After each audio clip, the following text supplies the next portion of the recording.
Obrigada, Rose. Obrigada, Emiliano. Boa sorte aí. Bom dia a todos.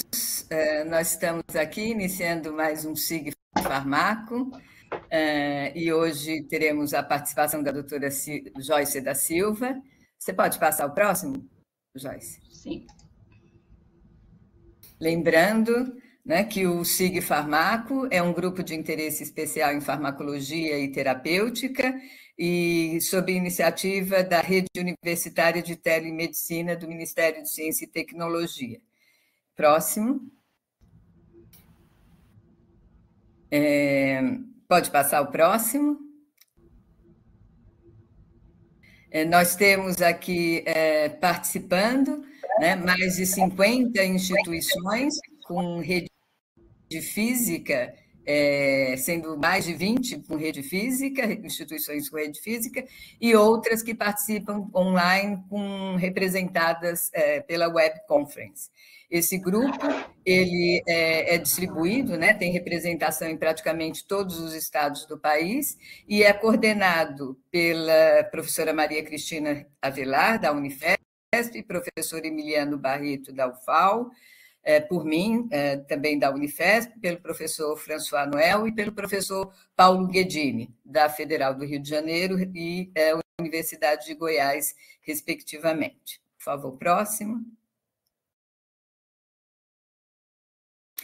Aqui as sessões, elas são todas gravadas e, por isso, quando tiver o início, nós solicitamos que todos os participantes coloquem o microfone em mudo e quem quiser ouvir ou assistir, ou ter a tradução em inglês, espanhol, ou mesmo inglês e espanhol, vocês podem acionar o closed caption. Aqui embaixo na tela tem um botão para isso.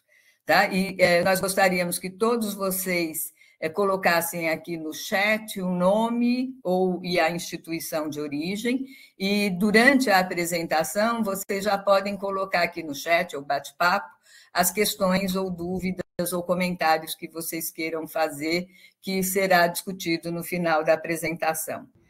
Próximo, por favor.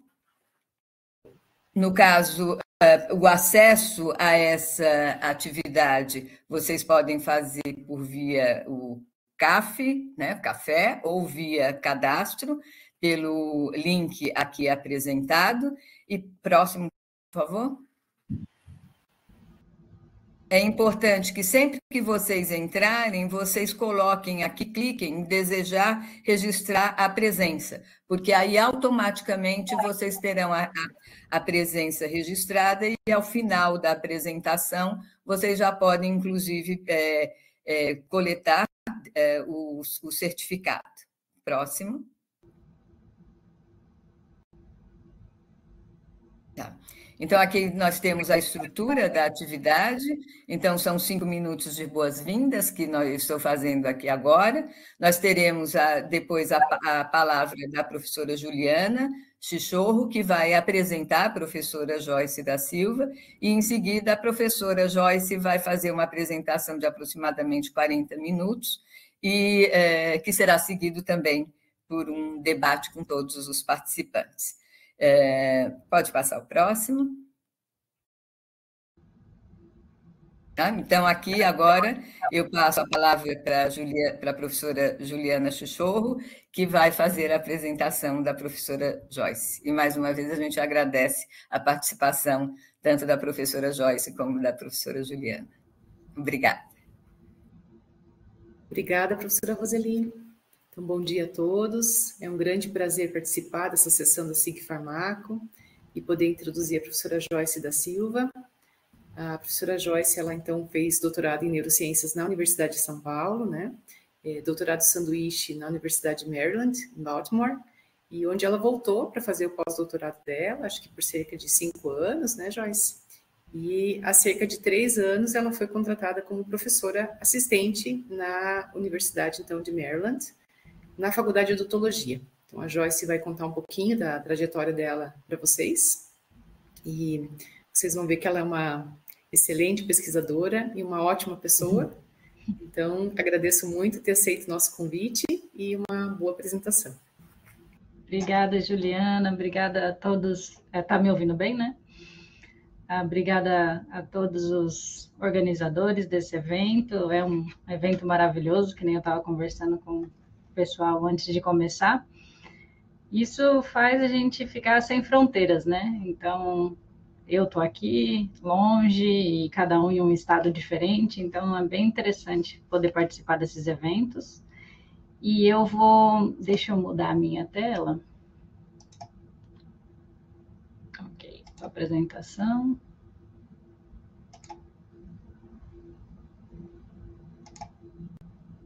Joia.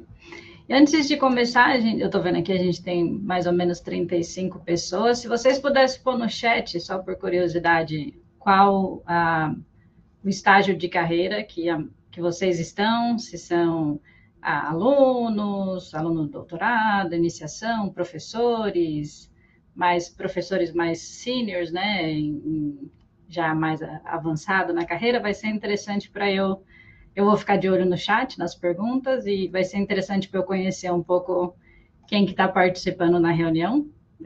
Se tudo bem, Juliana, tudo bem? Perguntar, o pessoal está respondendo, legal. Temos bastante aluno, vi que temos pessoal da USP também, do ICB.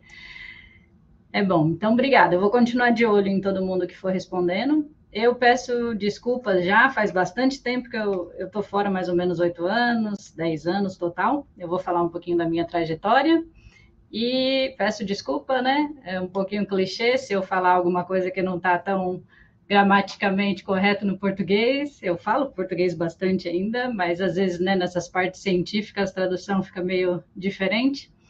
Mas o que eu vou falar hoje, eu adicionei um teminha em particular, vai ser sobre diferenças de sexo e idade, né? Em dor e potenciais resultados de tratamento, né? Então, eu não sou farmacêutica, não estou muito na área de farmacologia, mas eu estou trabalhando com algumas modulações de opioide, então acho que vai ser interessante. E uma parte chave, assim, da minha linha de pesquisa, e por isso que eu saí do Brasil, foi a questão de fazer essa ressonância magnética funcional em animais. Na época que eu estava aí, ainda não tinha nenhum centro no Brasil inteiro que tivesse essa máquina específica de animal. Então, a gente vai conversar sobre isso mais. Deixa eu pôr meu laser aqui. Joia. Então, eu queria começar um pouquinho com a minha trajetória, né? Não é tão diferente de muitos professores que saem daí do Brasil, mais ou menos seguem essa mesma trajetória, mas eu sou biomédica de formação, fiz minha formação em São Paulo, na Uninove, uma universidade privada, e não tinha conseguido entrar em USP de começo, nem nenhuma federal, né? A gente fica meio desapontado no início, mas eu tive um professor, assim, eu falo, né, que a parte de mentorar é fundamental na formação dos alunos, né? Porque esse professor da Uninove, no primeiro dia de aula, ele falou, vocês têm que procurar iniciação científica, manda e-mail para os professores da USP, da Unifesp, que eles aceitam, mas, claro, vocês estão muito no começo, né, primeiro dia de aula, então, talvez eles ainda não aceitam. E eu fui de cara e coragem e comecei a mandar e-mail para vários professores da USP, da Unifesp. Muitos não responderam, muitos responderam, falando que ainda era muito inicial, precisaria ter mais base, né? Que eu não aprendi nada ainda na faculdade. Mas uma professora, que é a professora Marúcia Shakur, do ICB da USP, da Anatomia, ela foi a única que falou, nossa, que interessante você já ter esse interesse em fazer iniciação logo cedo. Vem cá, continua acompanhando, começa a acompanhar a gente nos experimentos e tudo. Bom, grande história abreviada, né, como a gente fala aqui. Eu fiquei os 4 anos da faculdade já, eu comecei a faculdade em fevereiro, em março eu já estava com a Marúcia, e eu fiquei 4 anos fazendo IC. E isso foi o que mudou, assim, completamente, né, a minha carreira. O que me ajudou muito foi a IC, porque eu aprendi muito nesses 4 anos, consegui algumas publicações. Então, IC é uma coisa que realmente faz a gente crescer muito, né? Se tiver ICs por aí, é uma ótima coisa que vocês estão fazendo, e também professores continuar, né, estimulando essa cultura de ter bastante IC, né? E durante a minha faculdade, eu fiz biomedicina, eu tinha que escolher uma especialização no final, e eu escolhi imagem. Eu já sabia que eu queria ir para a área de pesquisa, mas eu falei, bom, imagem é uma coisa bacana, e eu comecei a ler muito artigo sobre essa ressonância magnética funcional, que eu vou falar um pouquinho mais. Então, eu decidi fazer a minha especialização em imagem, isso foi lá no HC, na USP, né? Então, o professor Edson Amaro Júnior também me deu essa chance, né, e confiou em mim de acompanhar toda a clínica, tirar minha especialização em imagem, com aquele objetivo de um dia conseguir fazer ressonância em animais, né? Na época, eu acredito que ainda não tenha, na USP, nem em outros estados não tem essa máquina de animal para fazer ressonância. A gente tentou fazer de madrugada, na máquina de humano, e tentando usar bobinas, né, que a gente usa na ressonância de pulso, para ver se conseguia ter resolução suficiente para o animal, que é o ratinho pequenininho, mas, né, não deu certo, tentamos bastante.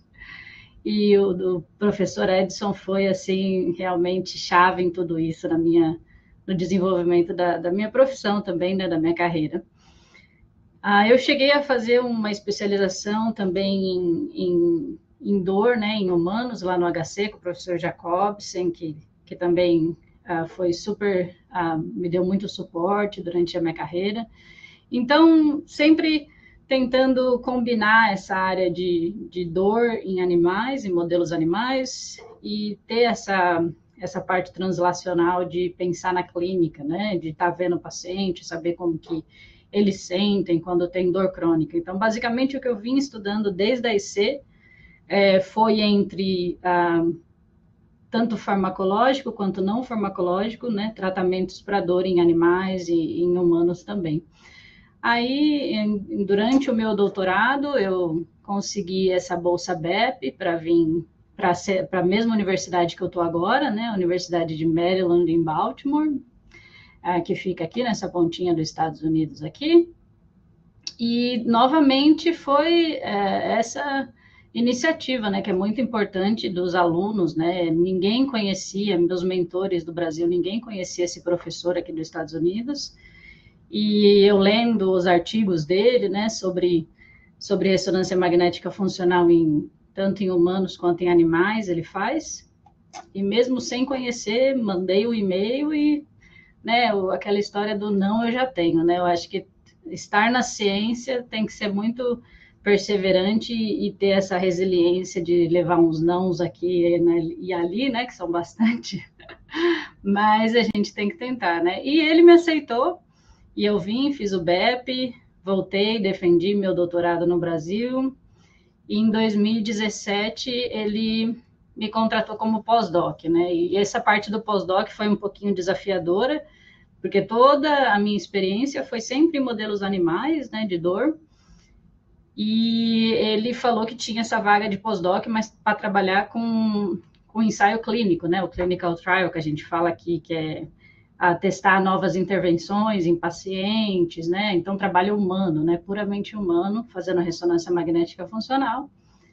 E eu topei e fizemos esse projeto, conseguimos projetinhos com animais também, com outros professores colaboradores aqui do departamento, que é um departamento de neuro e dor, né, que eu estou. Mesmo estando na escola de dentista, a gente tem modelos de dor orofacial, mas, por exemplo, hoje eu vou apresentar sobre a artrite do joelho. Então, a gente tem, né, essa abrangência de outros modelos de dor. Mas, enfim, 4 anos e meio de pós-doc. Em 2021, eu fiz o concurso, né, como é similar ao Brasil, e consegui virar esse primeiro nível de professor, né, que eles falam tenure track. Aí é o assistente primeiro, né? E estamos aí vamos completar 3 anos esse ano. Mas eu queria dividir um pouco da minha história com vocês, como encorajamento também, né? Muitas vezes a gente acha que a gente talvez não está nas melhores universidades, talvez não vai conseguir atingir nosso objetivo e, pelo contrário, né? A gente consegue atingir qualquer objetivo que a gente queira, né? Tendo perseverança. Bom, então chega de falar de mim, vamos para a pesquisa, né?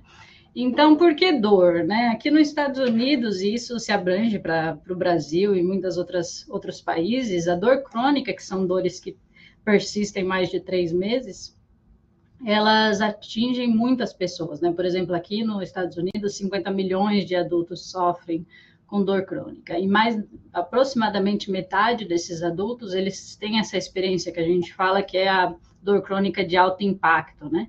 Que vai modificar a qualidade de vida dos pacientes, não conseguem trabalhar, isso, né, gerar muitos gastos.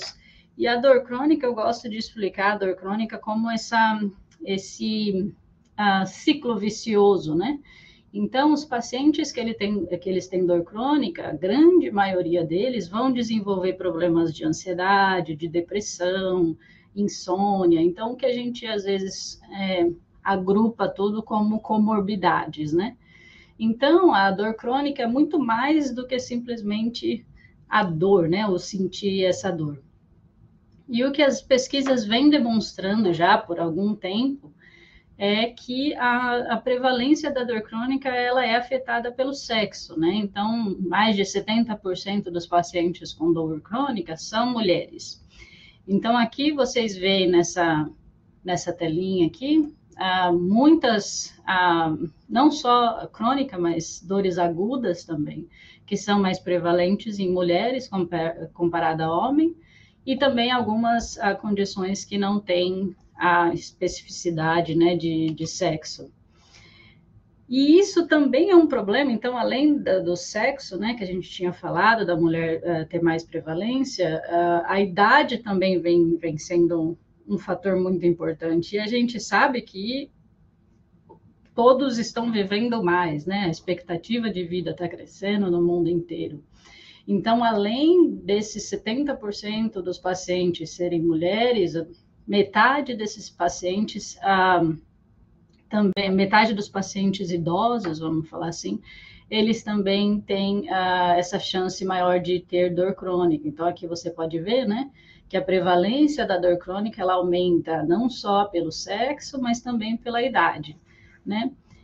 E algo interessante, né, que vai trazer mais o interesse, talvez, da galera da farmacologia, que todos nós, né, se tiver gente trabalhando com dor aqui, é a questão da crise dos opioides, né? Não só aqui nos Estados Unidos, mas no mundo inteiro. A gente sabe como o consumo do opioide, que infelizmente ainda é um analgésico bem potente, né? Como a maioria de vocês sabem, e a gente acaba não tendo melhores alternativas, né?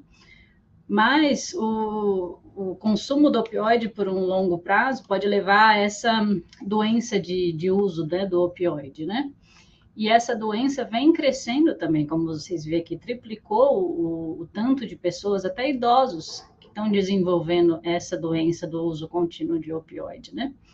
Então, não só pacientes novos, mas os idosos também estão sofrendo com esse uso do opioide, né? Aqui a gente fala opioid addiction, né? Que é o vício do opioide, acho que deve ter um melhor termo em português em vez de vício, mas é o que eu estou querendo dizer aqui.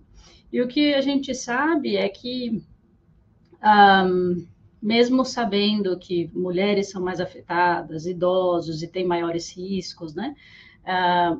Todos ainda é prescrito, porque, como eu disse, é um analgésico bem potente, né? Dependendo do caso, não tem outra alternativa, mas os efeitos colaterais são grandes, né? Não só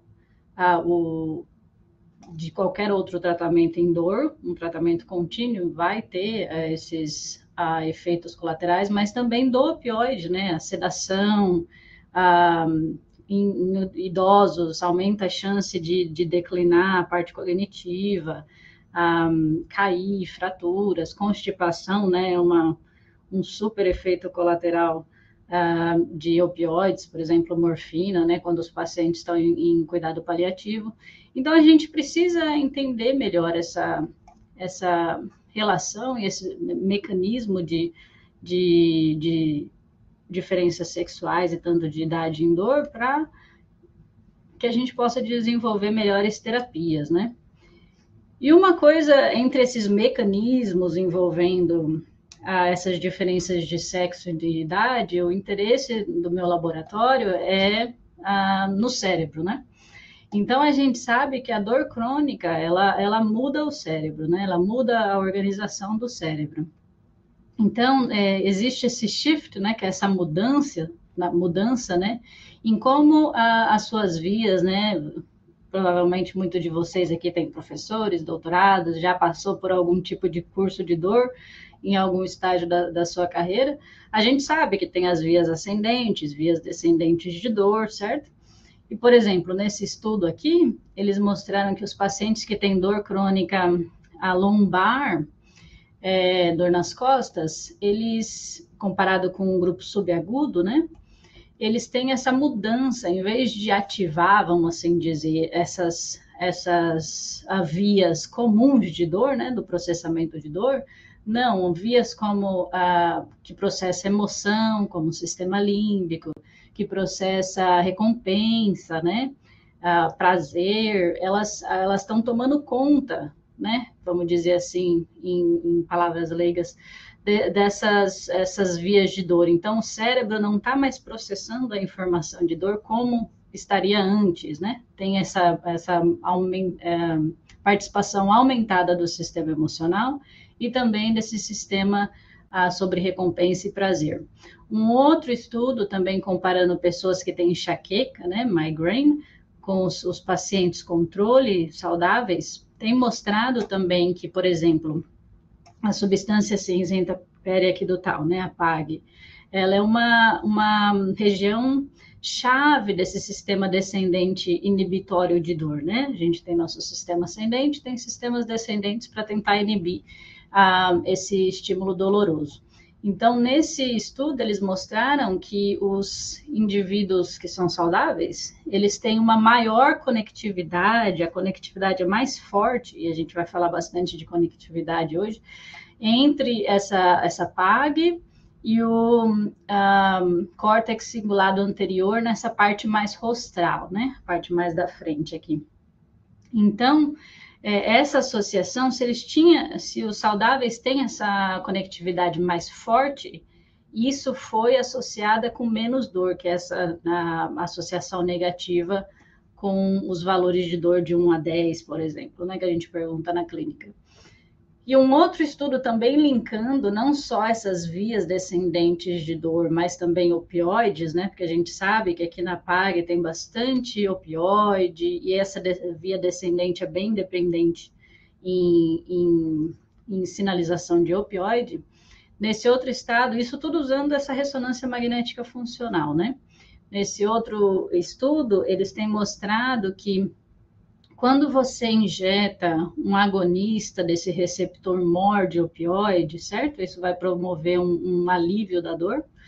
Eles têm mostrado que tem um aumento na atividade do núcleo accumbens, por exemplo, da PAG novamente, e também dessas áreas, essa área tegmental ventral, que são áreas realmente chave, tanto dessa via descendente, quanto dessa via emocional e de recompensa.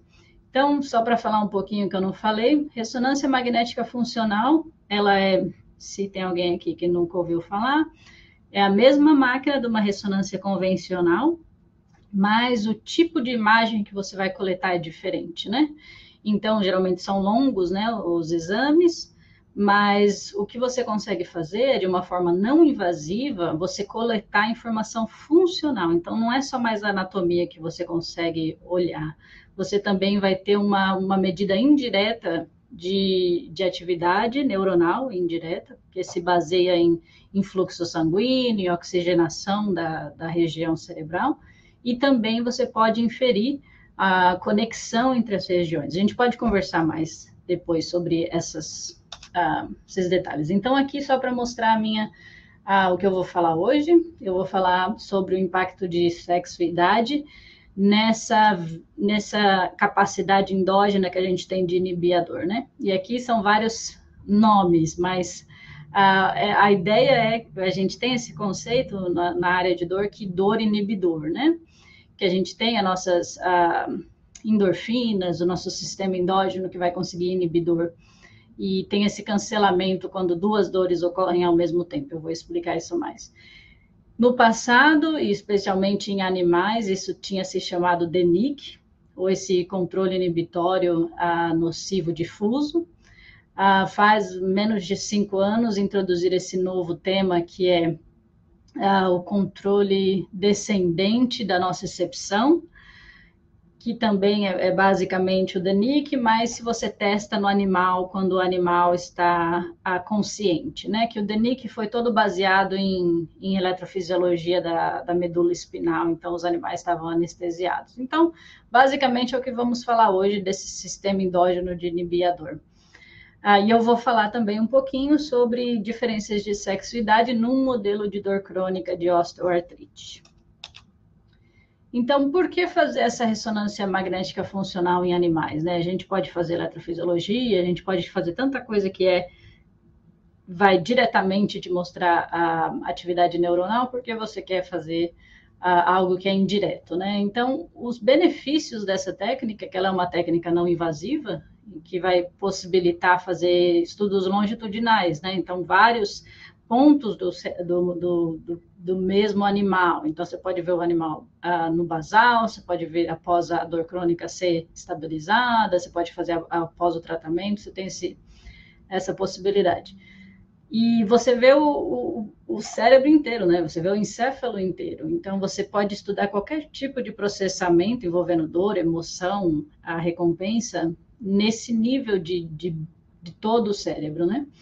Consequentemente, você também pode ver os efeitos de qualquer manipulação, sendo invasiva, não invasiva. E uma grande coisa, assim, uma parte bem interessante, que é o que eu gosto, porque no meu laboratório hoje eu vou apresentar animal, mas eu também faço trabalho com humanos, é que você está usando a mesma técnica no animal e no humano. Então, é bem legal essa parte translacional da ressonância magnética funcional. E para quem está curioso sobre essa mini máquina de ressonância, essa aqui é a máquina de ressonância de animal. O campo magnético é bem mais forte. E aqui é 7 Tesla, né? Geralmente para a clínica a gente tem 1,5, máximo 3 Tesla. E o animal está anestesiado, né? A gente usa um isoflurano numa concentração bem baixa, a gente monitora os parâmetros fisiológicos do animal. Tem grupos fazendo já essa ressonância magnética funcional em animal acordado, mas isso requer bastante treinamento do animal, né? Para o animal ficar quietinho dentro da máquina. Se você já fez ressonância magnética de qualquer parte do corpo, você sabe que é bem barulhento, né? Então, é bem estressante para o animal. Então, a gente ainda está fazendo anestesiado, com alguns planos de melhorar essa parte do animal acordado também. E como você pode ver aqui, a gente tem a capacidade de dividir o cérebro, todo o encéfalo, em várias áreas diferentes, né? Então, vamos lá. Como a gente começou esse projeto? Esse projeto sobre a dor inibidor, né? Ou esse controle descendente de nocicepção, ele usa esse conceito que a dor vai inibir a dor, né? Isso acontece em nós humanos também. Então, esses protocolos, eles se baseiam em utilizar um estímulo doloroso que vai condicionar o animal. Então, a gente injeta capsaicina na pata dianteira, e aí você vai testar uma outra parte do corpo, né, com outro estímulo doloroso, nesse caso mecânico. Então, quando você faz isso, normalmente os animais teriam esse limiar aqui, de 200 gramas, por exemplo. Quando você injeta capsaicina e faz esse segundo estímulo doloroso, tem esse sistema endógeno nosso de dor vai inibir e o animal vai aumentar o limiar de dor, né? Então, aqui você pode ver que em 15 minutos após a injeção, tanto machos intactos, quanto fêmeas, quanto esses animais sem os testículos, né, que a gente quer avaliar a participação do testosterona, eles aumentam em 15 minutos. Mas o que é bem interessante, isso são naive, né? Animais naive. É bem interessante que ao longo do tempo, a fêmea e o animal sem o testosterona, eles diminuem e voltam ao normal, enquanto essa inibição da dor, ela continua forte no macho intacto, né? Que tem os níveis de testosterona estáveis. Então, o que a gente tentou fazer, né, o que nós fizemos, na verdade, foi adquirir essa imagem de ressonância funcional durante o basal e depois tempos após a capsaicina, que eu estou mostrando apenas um tempo, que foi aproximadamente 30 minutos após a injeção de capsaicina. E a gente escolheu, então, essas áreas, né, a PAG, como eu falei, que era uma área fundamental para a via descendente de dor, e a gente mostrou aqui que o macho intacto, ele tem uma conectividade bem forte, maior do que os outros grupos, entre a PAG, entre o córtex pré-límbico, entre aquela área córtex cingulado anterior que eu mostrei para vocês, que estava relacionado também com inibição de dor. Aqui a gente também viu a ínsula. Enquanto isso, as fêmeas e o macho sem o testosterona, eles tiveram modificações nessa conectividade cerebral. Então, o ACC, né, o cingulado anterior, ele já estava com aumentada conectividade com o hipocampo, o tálamo. A gente sabe que o hipocampo ele tem essa grande participação em sistema límbico, né, em questões das emoções, como eu tenho falado. Então, isso em naive, né? A gente não está nem falando em animais com dor crônica. E até o animal macho, mas sem testosterona, ele também teve algumas modificações exclusivas desse grupo, como o aumento de conectividade entre o ACC, o núcleo accumbens, a ínsula e a amígdala, que são bem envolvidos em emoções e recompensa. Então, a partir daqui, o que a gente quis expandir primeiro, usando um bem semelhante, um teste comportamental bem semelhante, foi incluir os animais mais velhos, né? Então, aqui a gente tem os machos novos, as fêmeas novas, e também nos mais velhos temos o macho e a fêmea mais velha. Isso são animais de quase 2 anos, é bem já tentando mostrar um idoso, vamos dizer, de 70 anos, por aí. Então, o que a gente viu a gente replicou, né, isso em outro teste, em vez de gramas, aqui você vê segundos, que é térmico, né, um teste térmico. A gente viu esse aumento após a injeção de capsaicina, esse é um grupo controle, só com o veículo, e vocês podem observar que, novamente, o macho novo continua com essa inibição de dor prolongada, né? Quando a gente olha na fêmea nova, essa duração de inibição de dor foi aproximadamente 15 minutos. E quando você olha nos grupos idosos, né, você vê que eles perderam essa habilidade endógena de inibir a dor, completamente. E nesses círculos, em vez de eu colocar as fotinhos do cérebro, eu fiz esse esquema para mostrar que o animal que teve essa resposta mais forte de DNI, que eu via descendente inibitória, ele teve essa conexão aumentada entre o ACC e a PAG novamente. A fêmea, o que vocês vão ver bastante também no modelo de dor crônica, essa fêmea nova, ela teve essa conexão mais abrangente, é como se várias áreas do cérebro que não estão participando no processamento do macho jovem, estão ali ativa na fêmea nova. Então, essa atividade, essa conectividade cerebral, ela é mais abrangente, mais áreas estão sendo recrutadas. E quando a gente olha para os grupos velhos, né, os idosos que perderam essa habilidade de inibir a dor, eles têm bastante modificações em áreas relacionadas com emoção, principalmente o hipocampo. Então, o que a gente fez aqui nessa próxima análise foi realmente confirmar se a conectividade aumentada entre a PAG e o ACC, né, o cingulado anterior, e algumas outras áreas também, o tálamo está participando, tem essa área aqui do mesencéfalo, se elas realmente estão mais com essa conectividade aumentada nos machos novos. E realmente a gente viu isso, né, no basal, e após a injeção de capsaicina, os machos novos são os únicos que têm a conectividade aumentada, né, o mais forte, a gente fala. E uma coisa que a gente fez para testar essa, né, então a gente veio do grande, né, do macro, vimos todo o brain, né, todo o cérebro, a gente viu essa conectividade do cérebro todo, e agora a gente está afunilando, né, diminuindo, e tentando ver se realmente o que está sendo responsável por esse comportamento é realmente essa conexão entre essas duas regiões, né? Então, aqui a gente usou quimogenética, que você aplica você faz uma injeção cerebral desse vírus, e a gente aplicou esse vírus de uma forma que neurônios que estão no cingulado anterior, se projetando para a PAG, é uma projeção direta, né? Eu vou mostrar que a gente confirmou essa projeção direta, se esse circuito aqui é o que está realmente dando aos machos jovens esse maior poder de inibir a dor. E realmente, quando a gente faz isso, esse grupo aqui com o DRED, né, que é o vírus, você vê que ele tem essa...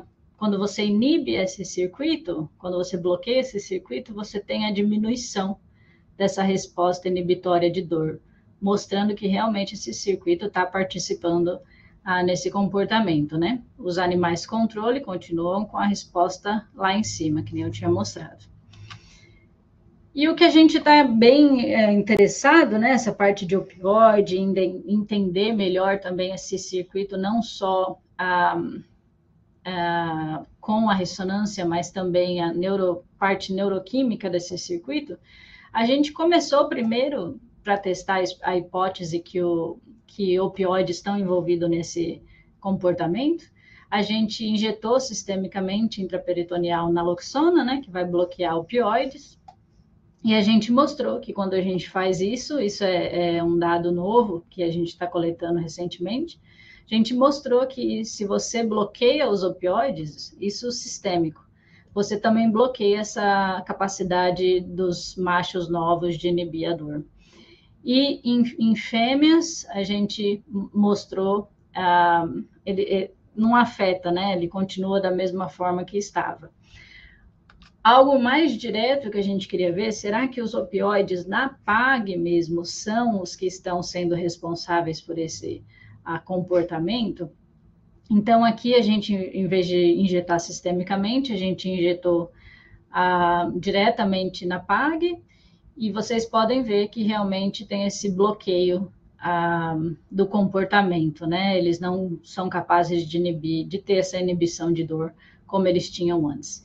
Interessantemente, se você aplicar morfina na PAG, né?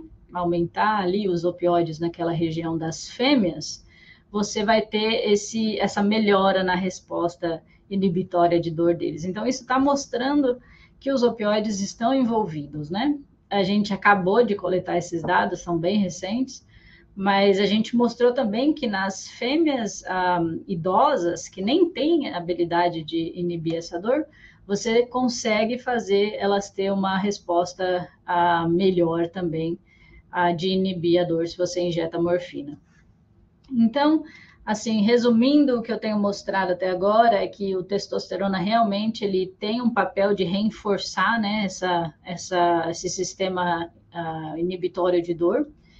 E regiões ou circuitos, né, que tem relação com o processamento de recompensa, de emoção, eles vão ser mais fortemente ativados se não tiver o testosterona, né? No caso da fêmea, que tem baixos níveis de testosterona, no animal sem testosterona, o macho também. E a gente mostrou que esse circuito específico do cingulado anterior para PAG, mais esse processamento de opioide na PAG, eles são muito importantes, né, para ter essa resposta inibitória de dor bem eficiente. E que o sistema límbico, especialmente áreas do hipocampo, também a amígdala, eles podem contribuir para por esses animais não ter essa habilidade de inibir a dor, né?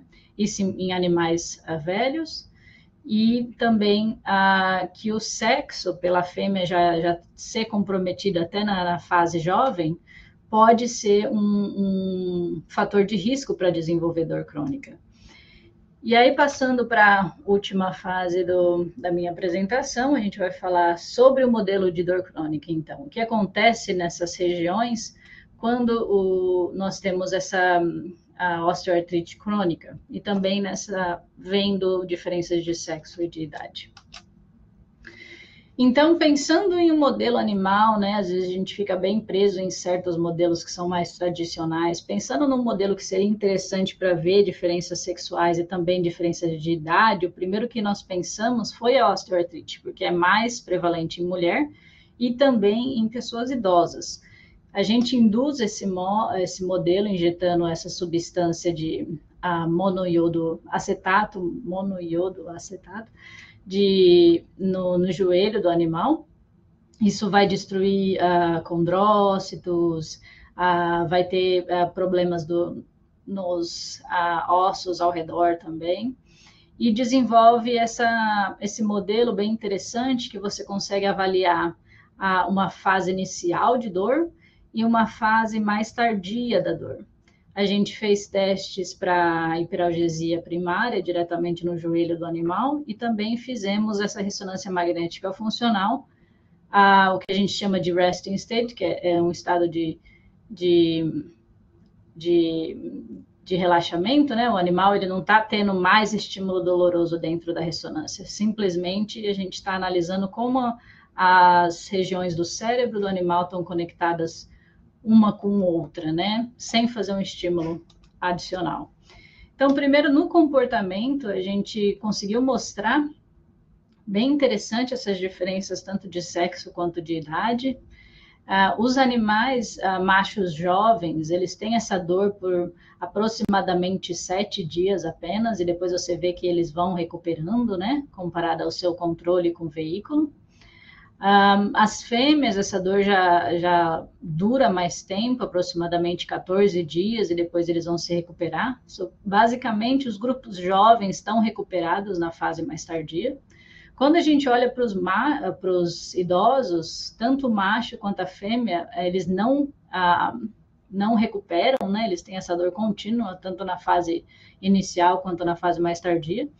E se você olhar na área, né, sob a curva, né, eu acho que é a tradução, que seria toda essa área aqui de resposta do animal, você vê que a fêmea idosa, ela tem ainda, em geral, esse comportamento mais severo, né? A diminuição é mais severa comparada ao animal velho. Então, isso está mostrando e está exemplificando bem bacana os dados clínicos, né? Que os jovens são menos afetados, os idosos são mais afetados e as fêmeas ainda estão nesse quadro pior, né? Mais severo. Quando a gente olhou, então, para a conectividade cerebral desses animais, focando novamente na PAG, né? Como que a PAG está conectada ao cérebro todo? Essa é a nossa pergunta aqui. A gente começou com as diferenças de sexos nos grupos jovens. Então, como eu falei, com essa técnica a gente consegue fazer o exame de ressonância em vários tempos, né? A gente fez durante a fase inicial e durante a fase mais tardia. E na fase inicial, nas fêmeas jovens, vocês podem ver que eles têm uma conectividade aumentada da PAG com núcleos da base, o caudado e o putamen, com o núcleo accumbens, que tem a ver com essa parte de recompensa. Aqui o ACC aparece também, mas numa parte mais caudal, não é aquela parte mais rostral, que tem uma participação maior em analgesia, né, em alívio da dor. Essa parte um pouquinho mais ao contrário, né, alguns trabalhos mostram que induz mais dor, se você tem maior atividade ou conectividade nessa região.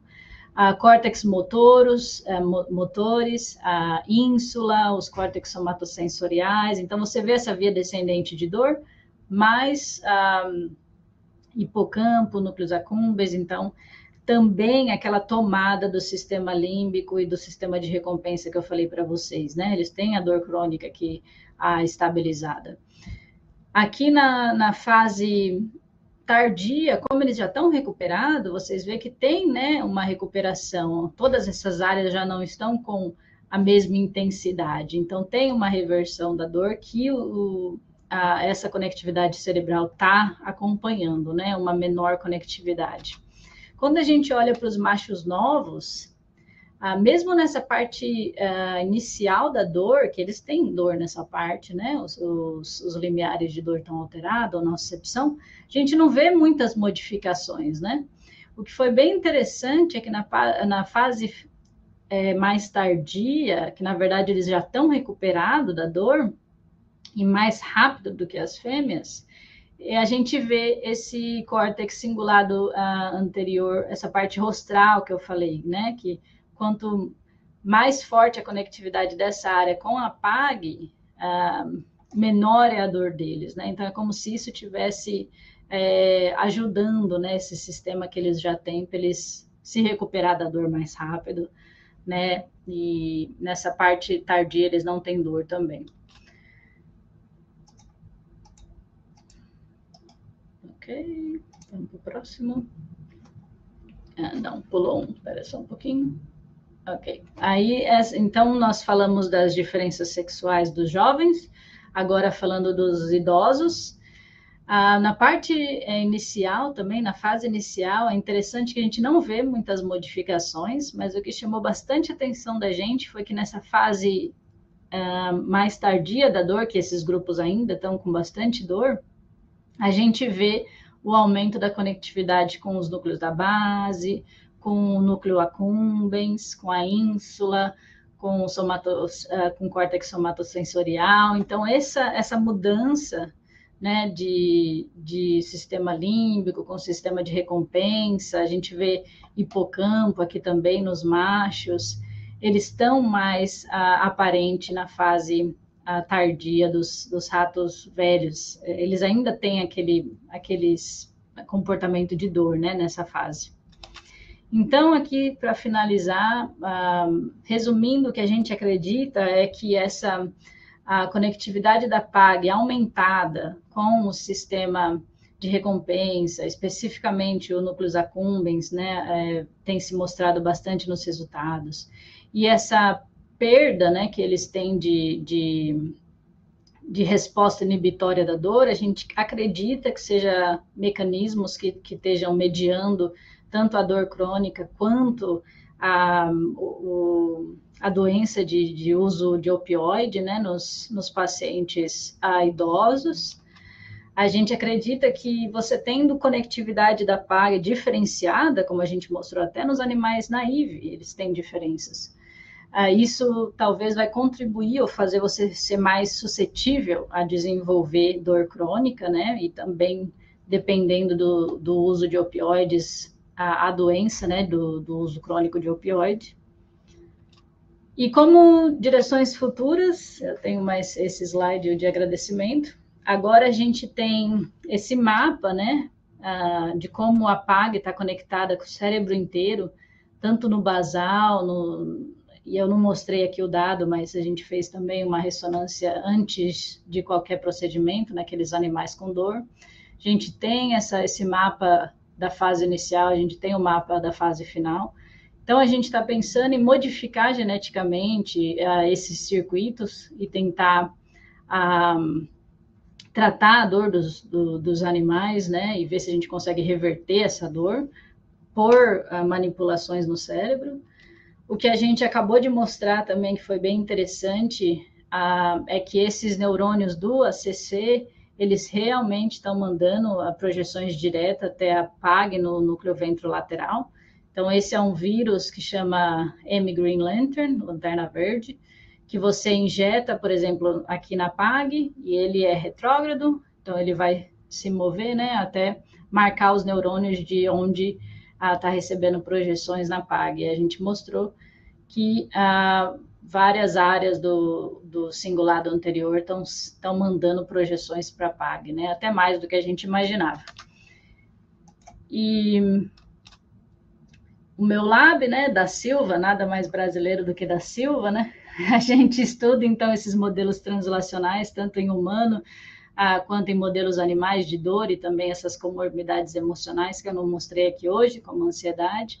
A gente faz essa avaliação de todo o encéfalo, né, em diferentes espécies, com a ideia de utilizar em modelos animais essas intervenções genéticas de vírus, estudar também a parte neuroquímica, para no futuro o que a gente pretende é poder desenvolver mais essa área de medicina personalizada, né? E para acabar, não só eu, mas muitos acreditam que tratamentos de dor no futuro vai ter que ser específico para cada indivíduo, né? E o sexo do indivíduo, a idade do indivíduo vai ser fatores chaves nessas prescrições, ou tanto farmacológico como, às vezes, não farmacológico. E também os mecanismos cerebrais, né? Estudos agora vêm mostrando que certas terapias são capazes de reverter essas modificações cerebrais e, consequentemente, melhorar a dor, né? Mas a gente ainda não entende eles completamente, né? Então, como sempre, precisa de mais pesquisa. Eu gostaria de agradecer também a todo o meu lab, bastante brasileiros aqui. Esse daqui é farmacêutico, veio da Universidade Federal da Bahia, o Renan. Temos uns brasileiros também da Bahia, da USP, e mais pessoal daqui, os meus mentores durante o meu pós-doc, que ainda são colaboradores, meu chefe de departamento, e também as agências que dão financiamento para a pesquisa, né? E é tudo o que eu tinha. Tô vendo aqui que tem umas perguntinhas, mas muito obrigada pela atenção e estou aberta para todas as perguntas. Obrigada, Joyce. Obrigada, Joyce, pela apresentação. Parabéns. Eu sou fã do seu trabalho. Muito bonitos seus dados, muito relevantes, né? Tenho várias perguntas, mas vamos começar, então, por essas perguntas que estão no chat aqui, né?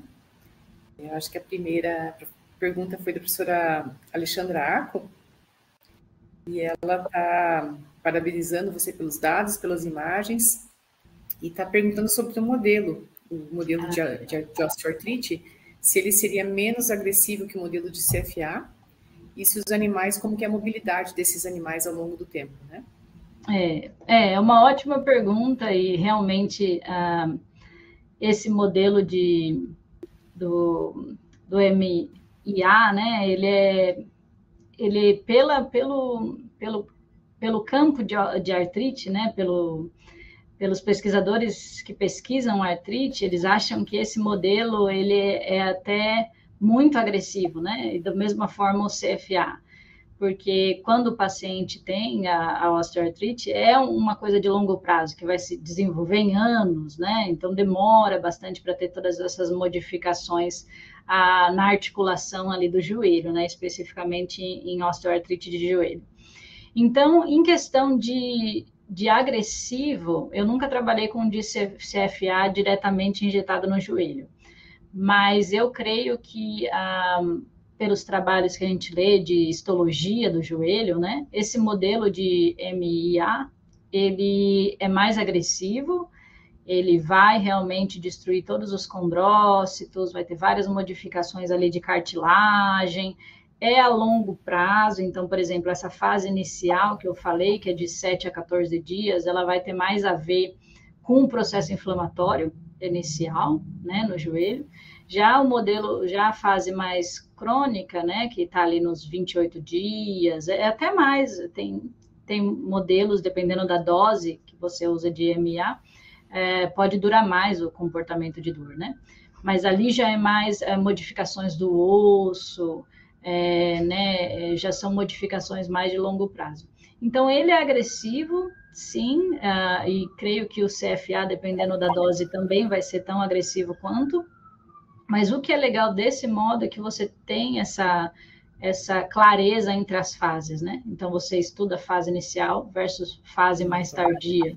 O CFA, eu não tenho visto nenhuma a publicação mostrando essa diferença, né? Eles geralmente vê um ponto e não tem essas modificações histológicas de mais cedo e mais tardio, né? Mas em questão de mobilidade, eu tenho feito o teste que a gente chama de weight bearing response, que é a resposta que o animal consegue pôr peso nas patas. Então, a gente tem um aparelho, né, que o animal fica em pezinho, requer treinamento, né, como você pode imaginar, mas o animal fica em pé, com as patas traseiras e com as patas dianteiras encostado numa paredinha, e você mede quanto peso ele põe em cada pata. E o animal que tem a osteoartrite, ele vai poupar a pata que está com a injeção e vai pôr mais peso na outra, né? Isso, pelo menos, mostra um pouco de quanto peso ele está pondo em cada pata. Ele vai ter um pouquinho, ele vai mancar um pouco, sim, na fase inicial, mas a partir dos 14, 15 dias, ele já está andando um pouquinho melhor. Eu nunca fiz aquele de andar, né? Teste de andar, mas é bem interessante. Tem artigos mostrando que eles têm esse déficit no começo e depois eles vão se recuperando mais. Mas é um ótimo modelo para estudar mobilidade, parte motora também. A gente nunca mexeu com músculo nessa parte mais periférica, mas é bem interessante. Certo. O professor François, ele está falando que tem uma questão sobre a metodologia, né, mais genérica, que qual que seria a correlação entre esse aumento de fluxo sanguíneo numa região do cérebro e a ativação de neurônios nessa região, né? Então, acho que você poderia comentar um pouquinho sobre a técnica, né? Sobre a sensibilidade e tudo mais. É uma ótima pergunta e é realmente a pergunta que a gente sempre recebe, né? Quando a gente apresenta sobre ressonância magnética funcional. Mas quão direto é isso? E qual é a relação? Quão forte é essa correlação? E é uma ótima pergunta. E realmente, essa ressonância magnética funcional, esse sinal que a gente captura da máquina, né, após vários processamentos estatísticos, né, tem bastante a análise após a gente adquirir essa imagem, né? E após essa análise, esse sinal que a gente recebe é o que a gente chama de BOLD, né? B-O-L-D. Esse sinal, se vê a abreviatura, ele é um sinal baseado em oxigenação cerebral. Então, qual que é o conceito, né? Estudos têm mostrado, né, começou em humano essa técnica, que quando tem uma atividade neuronal, isso é sabido de modelos animais também, quando existe esse aumento de atividade neuronal numa área, vai existir um aumento de fluxo sanguíneo para aquela região, né? Para ajudar no consumo de glicose, de todos os metabólicos envolvidos em atividade neuronal. Isso também é dependente de a hemoglobina estar oxigenada ou não oxigenada. Então, quando tem um aumento de atividade neuronal, isso já mostrado em modelos animais, também mais diretamente, quando tem aumento de atividade neuronal, vai ter aumento de sangue naquela região e vai ter esse aumento de hemoglobina ligada ao oxigênio. Quando essa atividade neuronal é feita, né, é consumida, essa hemoglobina vai perder esse oxigênio. Quando a hemoglobina perde o oxigênio, os átomos, né, as partículas de ferro na hemoglobina, elas vão estar mais expostas sem o oxigênio. Então, isso vai gerar uma suscetibilidade, né, vai mexer com o campo magnético da ressonância. Esse que é o nosso sinal. Então, a gente fala que a resposta é hemodinâmica, né, traduzindo em sangue, do sangue, a resposta sanguínea numa atividade neuronal. E o que os estudos animais vêm fazendo é que realmente quando a gente vê essas conexões, que nem a gente está fazendo aqui, né? A gente viu que o ACC estava super conectado com a PAG, então a gente no modelo animal pode ir para o cérebro, pode tirar o cérebro, pode analisar mais a fundo. Então, a gente mostrou que realmente é uma conexão real, né? Existe essa conexão mesmo no animal. Então, e também por Foz, né? A gente usa muito Foz como um marcador de atividade neuronal, e a gente vê que essas regiões que estão tendo o aumento desse sinal BOLD, na ressonância também tem aumento do Foz, né? Então, é uma técnica complementando a outra, né? Mas certo. Realmente não é direto, não é uma medida direta. Direto. Vou aproveitar essa pergunta sobre metodologia, e você apresentou vantagens ali, né, de utilizar ela. Você poderia comentar, assim, um pouco de limitação, desvantagem, custo? Sim, sim, sim. Então, realmente, a primeira limitação dessa técnica é o custo, né? Então, por exemplo, em laboratórios, até em laboratórios bem grandes aqui dos Estados Unidos, é raríssimo. Eu conheço um pesquisador, inclusive ele é brasileiro, eu falo que ele é a minha inspiração, né? Que ele tem a própria ressonância dele para animal, né? Que é o Afonso Silva, um professor da Universidade de Pittsburgh. Ele estuda a doença de Alzheimer em modelos animais de sagui. E ele porque ele tem muitos projetos, ele foi capaz de comprar essa máquina, mas é coisa assim de muitos milhões de dólares, né? Então, com as universidades, como eu disse, ele é o único que eu conheço que tem a própria máquina, mas as universidades têm um centro de imagem, né? Como a gente tem no Brasil, geralmente o ZINRAD, né? Que é o Instituto de Radiologia. As universidades aqui vão ter o seu sistema o seu departamento de radiologia que vai ter essa máquina, e aí os usuários pagam por hora, né? Então é caro, né? A gente paga ao redor de uns 200, 300 dólares por hora, geralmente usa 1 hora por animal, então é um projeto caro que fica, né, no orçamento do seu projeto. Então, o custo, né? Eu acho que foi a limitação, que eu lembro quando eu conversava com o Dr. Edson Amaro aí na USP, era a limitação, a gente não consegue comprar máquina, né? É muito caro, né? E também uma limitação, que não é limitação, mas vê do interesse dos alunos e dos professores, é que exige bastante análise, né? Após você pegar essa imagem da ressonância, você tem que fazer bastante código, né? Então, vai bem para a área de ciências da computação. Por exemplo, eu tive que aprender do zero, eu nunca tinha feito código. Em biomedicina, nunca aprendi essa área mais de informática.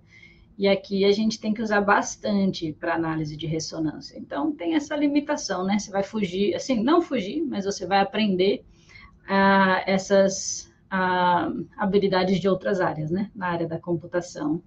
Então, tem alunos da biológicas que eles têm interesse, aprendem bem, é questão de treinamento, né? A gente vai aprendendo com treinamento.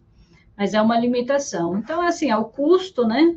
O custo, a análise posterior é um pouquinho trabalhosa e requer, como é um dado muito grande, são dados mais de, muitos terabytes de dado, a gente também, o laboratório tem que ter um servidor, né? Então, a gente tem esse custo também de ter um servidor para guardar essas imagens, fazer essas análises, são análises pesadas. Então, eu diria que é esse. Uma outra limitação é também o anestésico, né? A gente está usando o isoflurano, é 1,5% apenas, mas é claro que o anestésico também tem efeito em todas essas atividades neuronais e conectividades. A gente tem o grupo controle, como sempre, mas o campo está se movendo, né? Está se dirigindo a essa área de fazer com o animal acordado. Que aí tem o desafio de treinar o animal, se não está sendo estressante para o animal, né? Um outro debate enorme. Certo. Vou continuar aqui nas perguntas do chat, tá?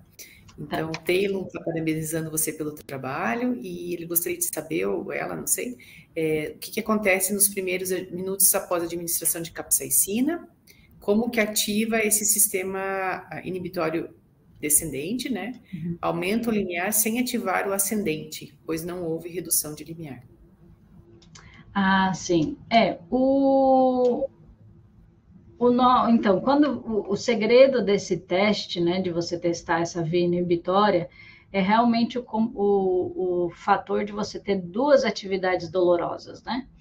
Duas estimulações dolorosas. Então, é claro que se você atingir a capsaicina, se você injetar a capsaicina, as vias ascendentes vão ser ativadas também. E até nesse modelo, elas vão ser ativadas, com certeza. Eu não tenho como mostrar, eu não tenho nenhuma prova científica, mas é o que a gente acredita, né? Que a capsaicina vai estar ativando essa via ascendente normalmente. Os receptores TRPV1, né, de capsaicina, que vão estar na periferia, eles vão ser ativados. Com certeza, essa via também está sendo ativada. Mas, quando você vai e faz essa segunda estimulação de dor, né, essa estimulação mecânica, que você vê a subida do limiar, né, tá melhorando, aumentando ainda mais do que o basal, é porque você está combinando essas duas estimulações dolorosas, né? Então, a gente, com certeza, você está super certo, a gente não pode descartar a participação da via ascendente, e essa via descendente, ela vai ser ativa, essa via de DCN, que a gente fala que é o sistema controle descendente de nocicepção, quando você tem esse segundo estímulo, né? Então, se você fosse querer, talvez, né, eu pensando agora, se você fosse querer só ver o efeito da capsaicina, em vez de você fazer o segundo estímulo doloroso numa parte distante do corpo do animal, né, que a gente injetou capsaicina na parte de pata dianteira e testou na pata traseira, que é o conceito de dor inibidor, tem que ser em lugares distantes. O que você poderia fazer, em vez de ter esse estímulo na traseira, é você só testar o limiar ali na pata dianteira. Aí sim você teria, né, só a resposta da capsaicina. A Juliana tem feito isso também, ela pode falar mais para a gente, mas assim que eu testaria essa parte mais só do efeito da capsaicina versus o dor inibidor, né, que a gente está num lugar diferente do corpo. Se você me permite uma parte, então, sim, assim, sim. Isso é um circuito bem estabelecido, né?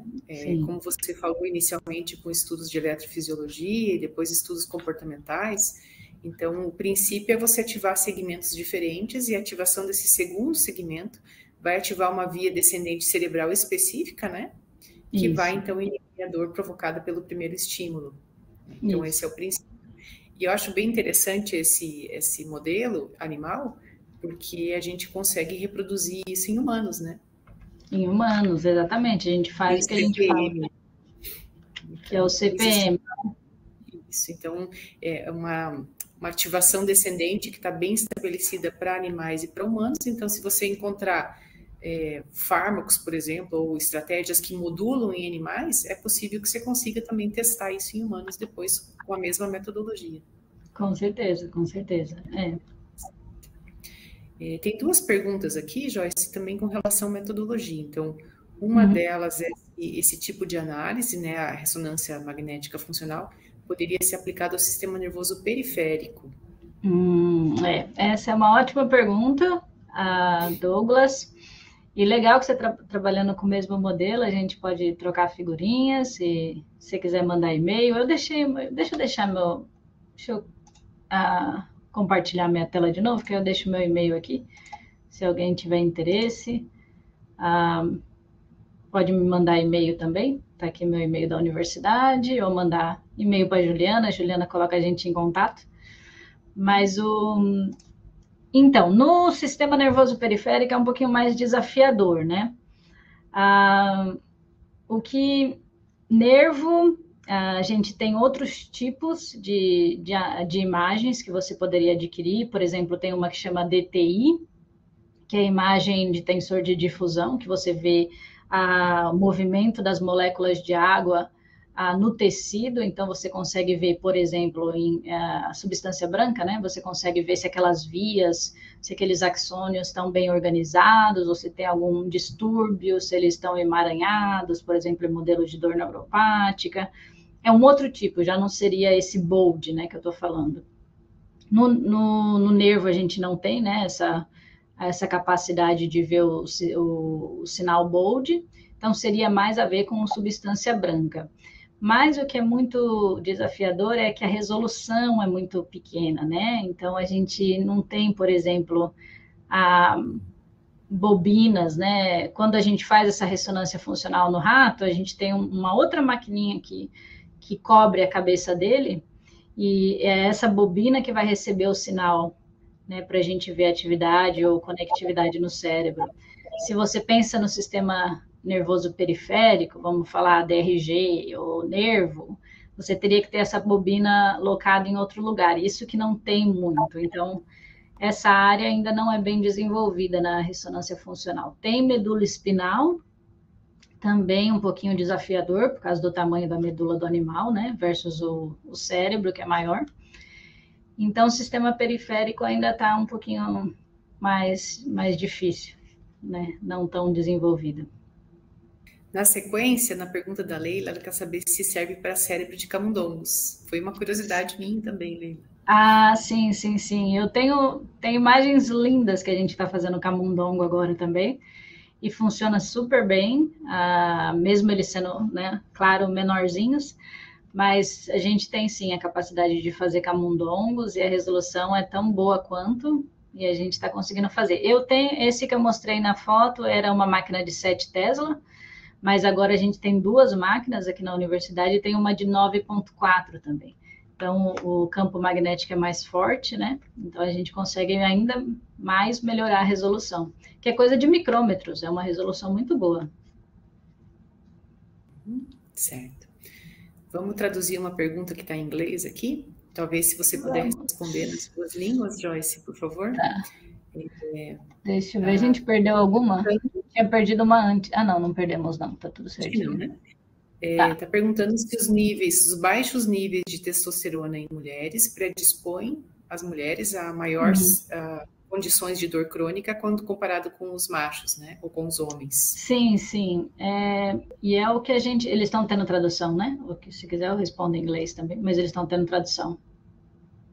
Você pode responder em inglês. Tá. Yes, so that's what we believe, that the low level of testosterone in women is what is predisposing them to develop chronic pain versus males. So we have now the measures for the testosterone levels, blood testosterone levels in all the groups, the animal groups. So we have males, we have old and young, and we see that in the old animals, even the old males, they also have low levels of testosterone. So what we have now and we are trying to do is to replace testosterone in animals with lower levels of testosterone. So we're going to replace testosterone in young females, old females, and also old males to see if we can reverse those behaviors. So you're right, that's a really good question. Então, o que eu falei para essa pessoa é que realmente a gente acredita que os níveis de testosterona na mulher, por ser baixo, é o que está fazendo eles ficar mais predispostos a desenvolver a dor crônica, né?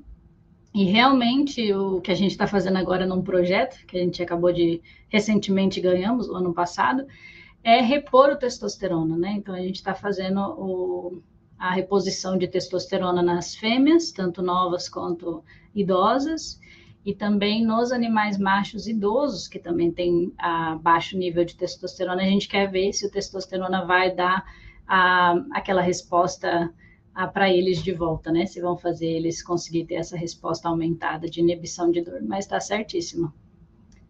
Certo. A Ana Luísa está falando que ela trabalha com modulação dietética de zinco e observa uma maior sensibilidade dos machos em relação às fêmeas na sensibilidade à dor, né? Não sei se você quer comentar alguma coisa. Que interessante. Eu nunca trabalhei com modulação dietética, se você quiser falar mais. Então, o zinco está, na verdade, tendo um efeito maléfico nos machos, fazendo eles ter mais sensibilidade à dor, pelo que eu entendi. Muito interessante. Eu nunca tinha lido sobre essa parte de zinco. Mas aqui nos Estados Unidos veio, né, essa iniciativa que a gente sempre tem que ter macho e fêmea, né? Acho que no Brasil também está crescendo essa parte agora, sim, né? Bastante. porque a grande maioria dos trabalhos de dor sempre foram feitos em macho, né? Eu lembro, minha iniciação toda, doutorado, sempre foi macho. E agora muitas coisas novas estão aparecendo e eu tenho certeza que esse resultado vai ser muito interessante, Ana Luísa, bem interessante mesmo. E descobrir o que o zinco está fazendo, né? Mecanisticamente, para os machos ter mais dor, né? Talvez influencia em testosterona, seria interessante testar como a testosterona deles está modificada. Se o nível de testosterona é modificado com essa complementação de zinco, seria interessante, né? Para saber. Muito interessante. Você poderia comentar, Joyce, a idade dos animais jovens e dos animais idosos? Não sei se chama assim. Então, eu também não sei se fala assim.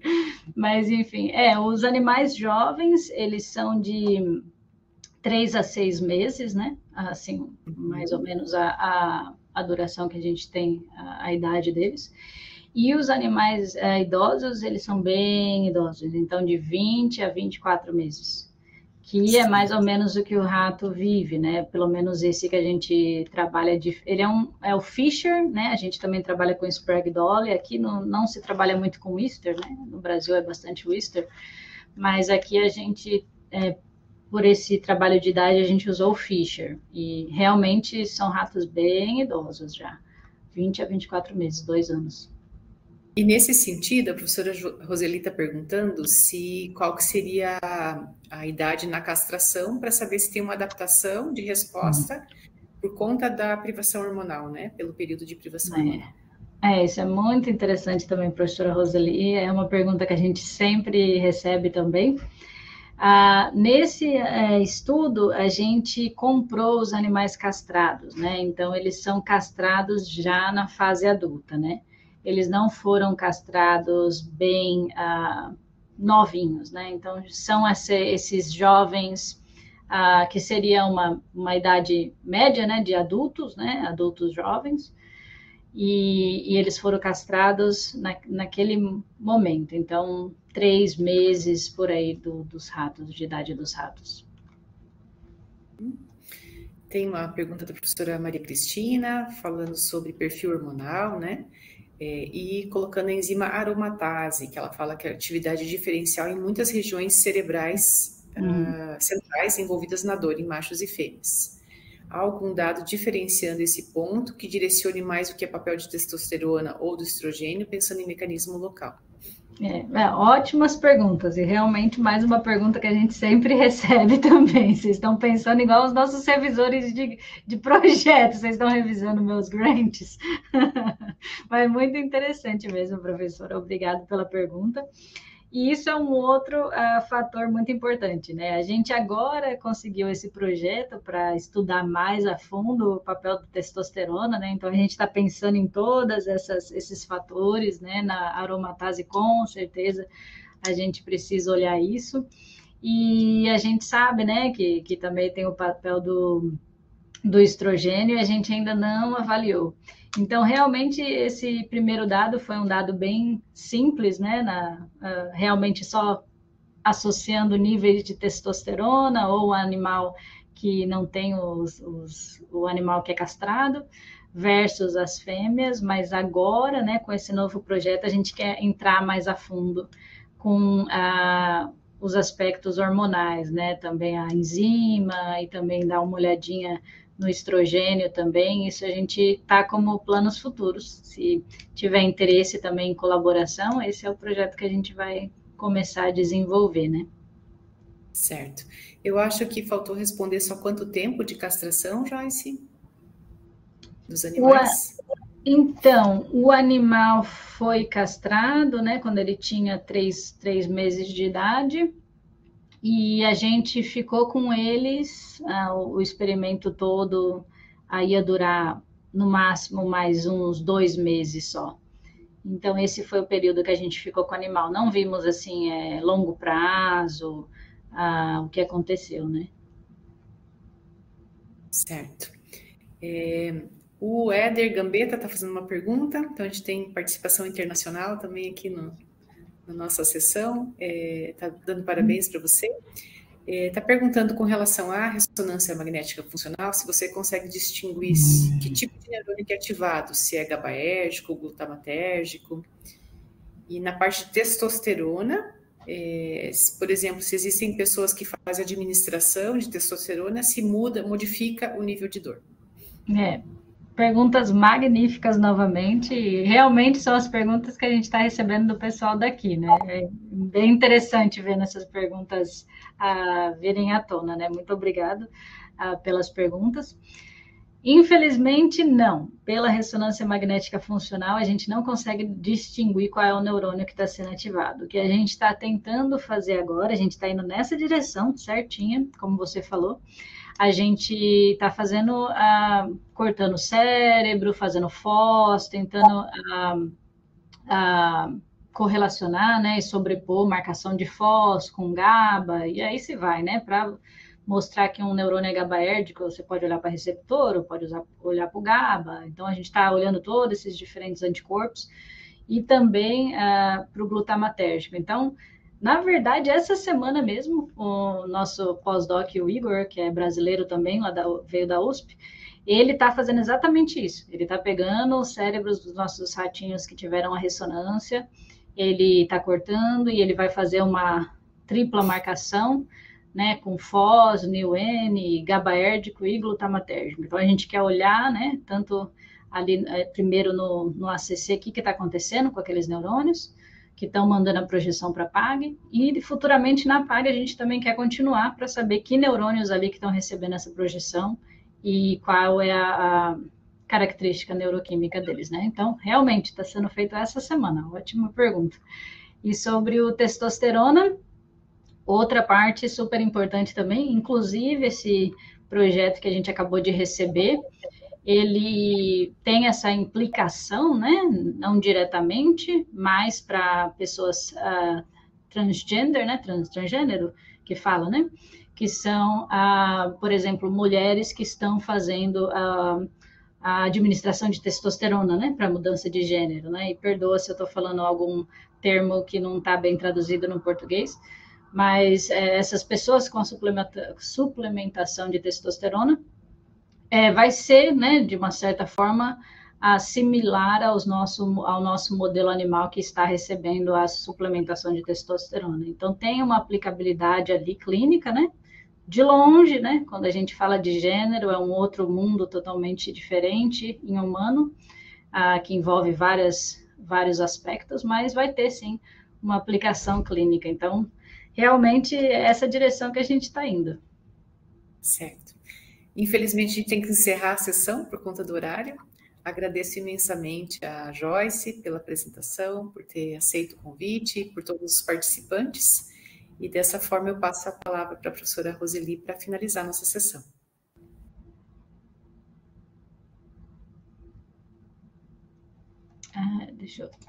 Agora eu vou... Isso, eu vou pedir para você colocar os últimos slides, Joyce. Isso.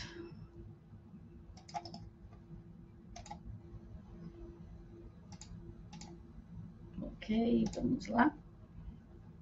Isso, muito obrigada.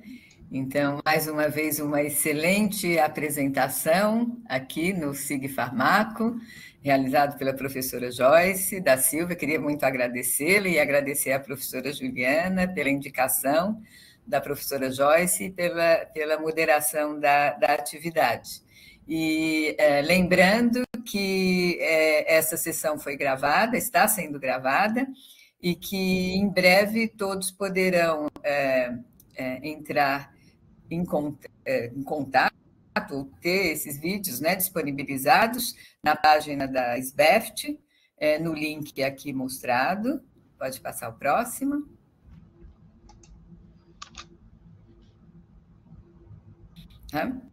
Então, lembrando também que sempre que vocês entrarem aqui na atividade ao vivo, é importante que vocês cliquem o desejo registrar minha presença para que essa presença seja automaticamente registrada, né? Próximo.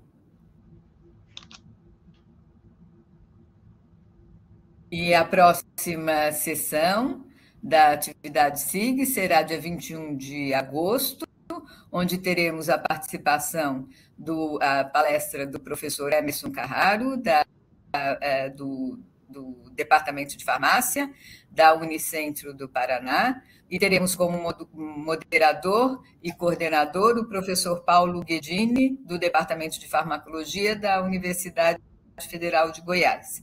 O tema da sessão será a influenza altamente patogênica. Mas, se vocês quiserem ver as outras programações, vocês podem entrar na rcc.rnp.br, onde vocês poderão encontrar toda a agenda do nosso SIG Farmaco. Próximo.